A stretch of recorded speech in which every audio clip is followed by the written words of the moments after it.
मुजफ्फरपुर। जैसन कहबी वैसन देबो नथिया के छौड़ी। जैसन कहबी वैसन देबो नथिया के छौड़ी। अच्छा। हमरा संगे चल घुमेबो साबर हटिया के छौड़ी। क्या? हमरा संगे चल घुमेबो साबर हटिया के छौड़ी। देखबै की कसम से देबो झुमका मानी ले बतिया के छौड़ी।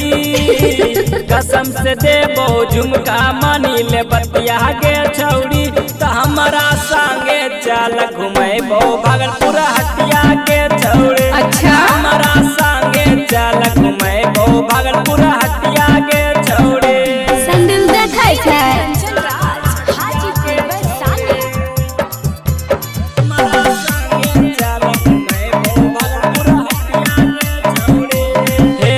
मोटरसाइकिल से घूमेबो मनाली वहीं दिलेबो कनवा के बाली। टिप्पर हॉल में फिल्म देखेबो बुढ़ानाथ मंदिर तोरा घूमेबो। बुढ़ानाथ मंदिर तोरा घूमेबो। मोटरसाइकिल से घूमेबो मनाली वहीं दिलेबो कनवा के बाली। टिप्पर हॉल में फिल्म देखेबो बुढ़ानाथ मंदिर तोरा घूमेबो। गलवा में हरवा दिलाई देबो तोरा के छौड़ी।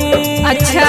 गलवा में हरवा दिलाई देबो तोरा के छौड़ी। त हमरा संगे चल घुमेबो दिलका मंजी हटिया के छौड़ी। त हमरा संगे चल घुमेबो दिलका मंजी हटिया के छौड़ी।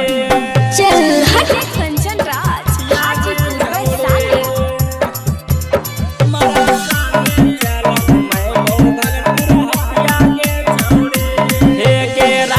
नंदन कहो भागलपुरिया होटवा के तोरा दिले तो होटला लिया। सोनू सितारा बनैले बतार गे खूबे करबो तोरा से प्यार गे। खूबे करबो तोरा से प्यार गे। राइटर नंदन कहो भागलपुरिया होटवा के तोरा दिले तो होटला लिया। सोनू सितारा बनैले बतार गे खूबे करबो तोरा से प्यार गे। तोरा से प्यार गे हौ बाला मजा देबो रतिया के छौड़ी। अच्छा। हौ बाला मजा देबो रतिया के छौड़ी।